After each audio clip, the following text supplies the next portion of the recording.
मागच्या वेतामध्ये गाईचं दूध जास्त होतं, परंतु या वेतामध्ये गाईचं दूध कमी आलंय, अशी तुमची पण समस्या आहे का? शेतकरी मित्रांनो नमस्कार, गोपाल तंत्रज्ञानाच्या या नवीन व्हिडिओमध्ये आपलं पुन्हा एकदा स्वागत.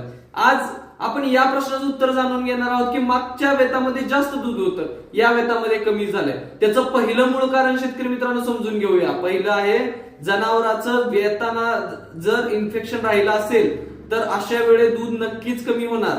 जनावर जर अगोदर व्यायला असेल किंवा जनावरांचं अबॉर्शन झालं असेल, अशामध्ये सुद्धा जनावरांचं दूध कमी होणार.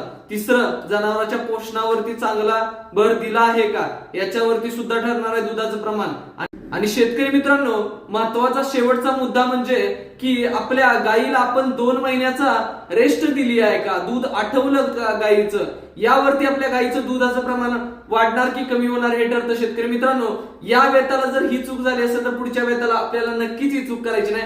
शेतकरी मित्रांनो या सगळ्या काळजी घ्या आणि यानंतर आपण पुढच्या व्हिडिओमध्ये असं होऊन जर दूध कमी झालं असेल तर ते दूध कसं वाढवायचं हे बघणार आहोत. अशाच नवनवीन व्हिडिओसाठी आम्हाला लाईक करा, शेअर करा आणि महत्वाचं सबस्क्राईब करायला विसरू नका. शेतकरी मित्रांनो धन्यवाद.